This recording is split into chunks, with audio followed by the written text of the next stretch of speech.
This is Unit 2, Lesson 12, Multiplying and Dividing Functions. Our last lesson was adding and subtracting functions, so we're taking that same idea, but now we're going to be applying multiplication and division. Let's start out by going over function multiplication. Function multiplication would look something like f times g of x. And what we're doing here is we are multiplying the two functions together. We're multiplying f of x times g of x.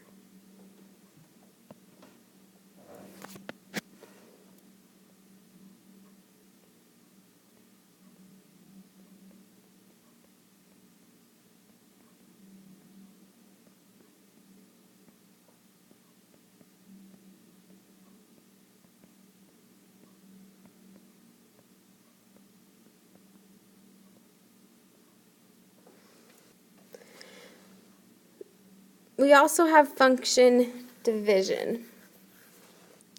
Function division would look something like f divided by g of x. So we're taking the first function, f of x, and we're dividing it by the second function, which is g of x. And remember, you can really use any letters. It could be p of x and t of x or anything like that.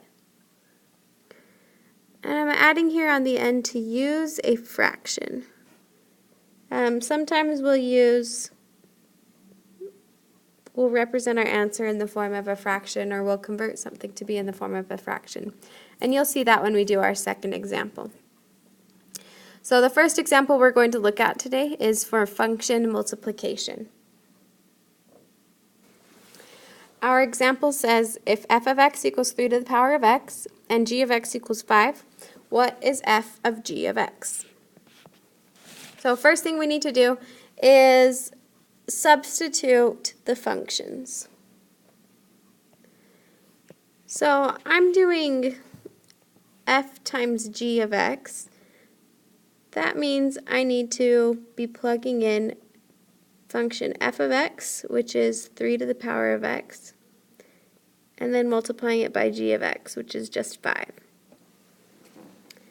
Now, a lot of people might look at this and say, well, 3 to the power of x times 5 is 3 times 5, which is 15.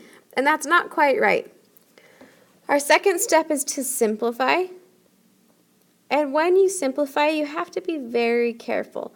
Simplify is kind of a very broad, general step. There's a lot of things that go to it. One of them is the order of operations. We still have to follow the order of operations. Another thing is combining like terms. In some examples, you might see that you have two constants or two terms that have x in them. We want to make sure we combine like terms. Simplifying also might mean to reduce, and that's something we'll come across more when we do the division side of things. So when I look at 3 to the power of x times 5, I have to ask myself, what comes first in order of operations? Well, first would be parentheses, but I can't do anything inside either of these group of parentheses. So I move on to e, which is exponents. I have an exponent right here. It is an x, and I don't know what that x represents. So I can't simplify this because I can't move on to the multiplication if I can't do the exponent. So I'm just going to rewrite my answer. Going to write f times g of x equals, and usually when we're looking at exponential functions, we have the constant come first. Remember, it's usually a times b to the power of x. So right now what I have here is my 5 represents a, 3 represents b. So I just took the 5 and the 3 to the power of x and I rearranged them a little bit. So for this one, that's as far as I can go. Let's look at one more example. And for this next example, I actually want to use the same functions. So I'm still going to use function f and I'm still going to use function g. I'm going to erase this multiplication up here. and change it to division.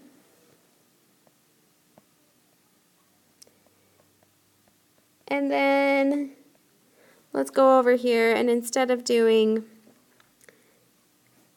f times g to the power of x, let's change it to f divided by g to the power of x. So for the second example, we're going to look at function division, and we're going to divide function f by function g.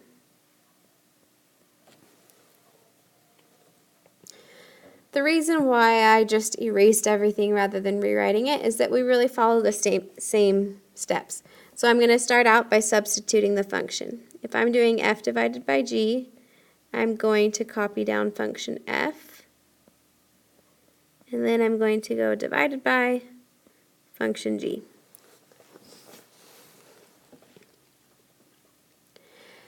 Well, now I need to go through and simplify. So inside my parentheses, I have a 3 to the power of x, which I can't do anything with, and I have a 5. So I can't do anything with the parentheses. Exponents, I can't evaluate my exponents because I don't know what the exponent represents. And because I can't do that, I'm not allowed to move on to multiplication and division.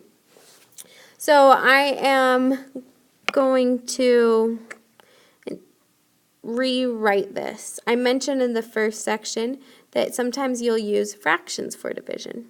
Well, I don't want to leave it as 3 divided by 5. I would rather do multiplication.